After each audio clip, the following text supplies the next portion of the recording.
Hello students, मैं Anoop Verma from Sardar Singh convent inter college Mahmudabad Sitapur. Students, हम biology में क्लास पढ़ रहे हैं, है ना, जिसमें से आपका एक पहला एम्फीबिया हो चुका है। आज जो है रेप्टेलिया यानी कि सरीसृप वर्ग है। आज सरीसृप का मतलब यहाँ पे क्रीपिंग यानी कि रेंगना। तो इसके अंतर्गत ऐसे जीवधारियों को रखा गया है जो क्या करते हैं, रेंग के चलते हैं। ठीक है,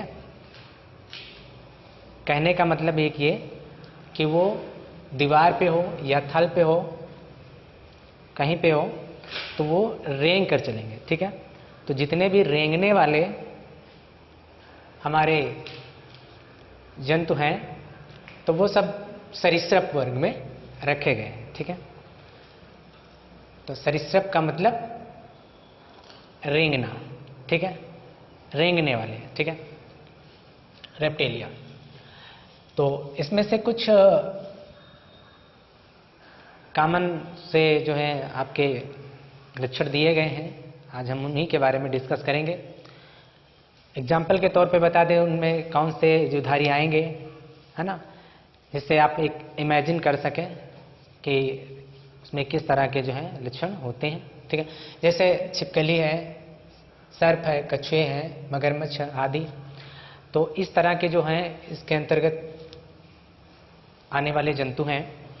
तो आज हम इन्हीं के बारे में डिस्कस करेंगे।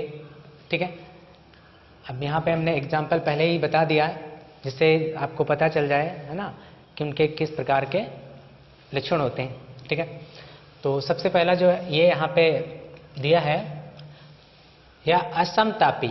इसके पहले वाले में मैंने भी आपको बता दिया, असमतापी यानी कि कोल्ड ब्लडेड, यानी कि ठंडे रक्त वाले, यानी कि शीत जो है रुधिर वाले। ठीक है, यानी कि असमतापी शीत रुधिर वाले थलचर तथा दीवारों पर रेंग कर चलने वाले प्राणी। ठीक है, कहने का मतलब एक ये है कि इसके अंतर्गत जो जितने भी जंतु आते हैं वो क्या होते हैं, असमतापी होते हैं ना। कहने का मतलब ये कि जिस माहौल में रहेंगे उस माहौल में वो ढलेंगे। ठीक है, शीत रुधिर वाले यानी कि इनमें जो ब्लड है वो क्या होता है, ठंडा होता वाले सरीसृप, थलचर यानी कि आपके जमीन पर भी तथा दीवारों पर रेंग कर चलने वाले प्राणी। ठीक है, यानी कि जमीन पर और दीवारों पर क्या है, रेंग कर चलने वाले प्राणी आते हैं इसके अंदर। तो ये पहला पॉइंट क्लियर हुआ। ठीक है,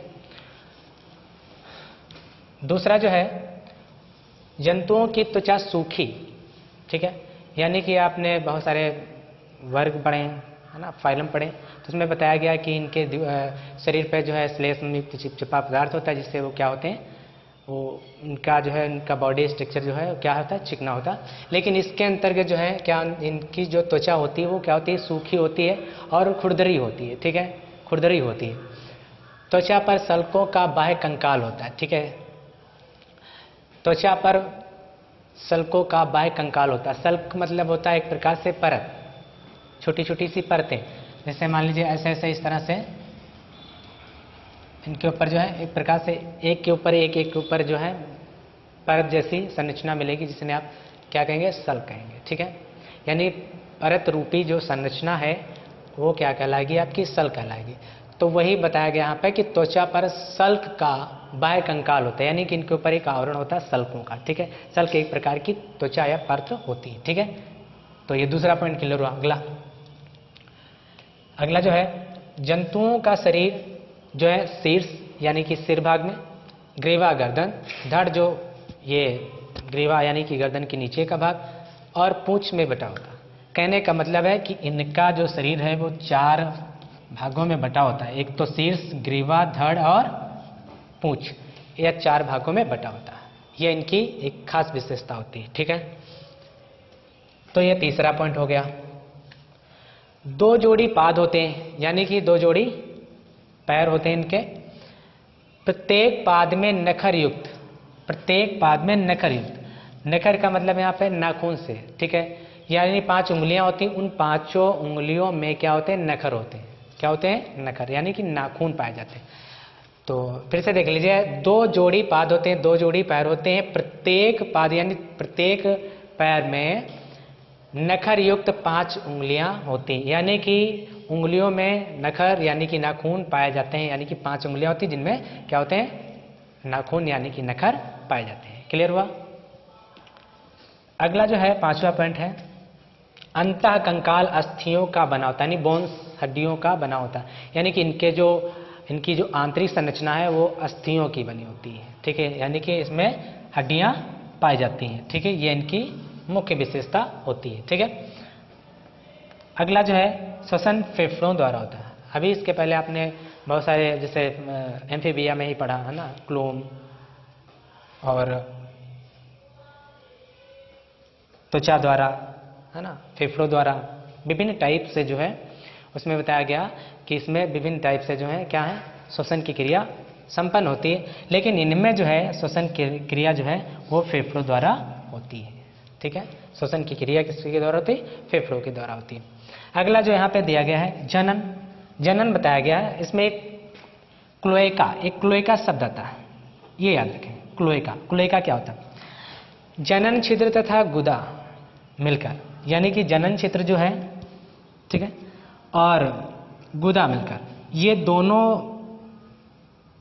अंग मिल करके, ठीक है, क्लोएका बनाते हैं। ठीक है, यानी कि वो जहाँ पे जनन छिद्र और वहीं पे वही भाग क्या होता है, गुदा। ठीक है, जहाँ से मल या वेस्ट पदार्थ शरीर से बाहर त्यागा जाता है। ठीक है, और जनन जहाँ से बच्चे या अंडे देते हैं। ठीक है, तो वो जनन छिद्र और जो है गुदा दोनों मिल करके एक भाग का निर्माण करते हैं, तो वो कहलाता है क्लोएका। ठीक है, जैसे आपसे कभी पूछ लिया जाए क्लोएका क्या है, तो जनन छिद्र और गुदा द्वार मिलकर के क्लोएका का निर्माण करते हैं, एक प्रकार से विभिन्न प्रकार का अंग होता है। ठीक है, तो ये होगा आपका अगला पॉइंट। अगला जो यहाँ पे दिया गया है, हृदय में 2 अलिंद, ठीक है, तथा 2 अस्पष्ट विभाजित निलय होते हैं। ठीक है, 2 अस्पष्ट विभाजित निलय होते हैं, यानी कि कहने का मतलब है जो हृदय में अलिंद होते हैं वो तो स्पष्ट होते हैं, लेकिन यहाँ पे जो निलय होते हैं वो विभाजित होते हैं लेकिन अस्पष्ट होते हैं, वो मतलब पूर्ण रूप से विभाजित भी नहीं होते हैं। ठीक है, यानी कि अस्पष्ट रूप से होते हैं, यानी कि कोई जरूरी नहीं कि वो विभाजित ही हैं। ठीक है, तो वही यहाँ पे बताया गया है कि 2 अस्पष्ट विभाजित निलय होते हैं, यानी कि कोई जरूरी नहीं कि वो विभाजित ही हैं, लेकिन क्या होते हैं, अस्पष्ट होते हैं। ठीक है, तो ये कुछ इनके मेन लक्षण थे। ठीक है, और इसके अंतर्गत आपको हमने पहले बता दिया, छिपकली है, सर्प है, कछुए है, मगरमच्छ आदि, ये सारी चीज़ें और बहुत सारे जंतु हैं जो इसके अंतर्गत आते हैं, जो ज़मीन पर जो है और दीवारों पे जो है रेंग कर चलते हैं। ठीक है, तो ये इनके कुछ मुख्य लक्षण थे। ठीक है, तो एक बार जो है फिर से जो है हम इम्पॉर्टेंट जो है पॉइंट को हम दोहरा देते हैं। ठीक है, और फिर आप इसको कंप्लीट कर लें। जैसे सबसे पहला असमतापी, ये आप याद रखें, असमतापी यानी कि जिस वातावरण में रहेंगे वो अपने आप को वहाँ पे डालने की कोशिश करेंगे, लेकिन इनका जो ब्लड होता है वो शीत यानी कि शीत रुधिर वाले होते हैं, यानी कि ठंडे ब्लड वाले होते हैं। ठीक है,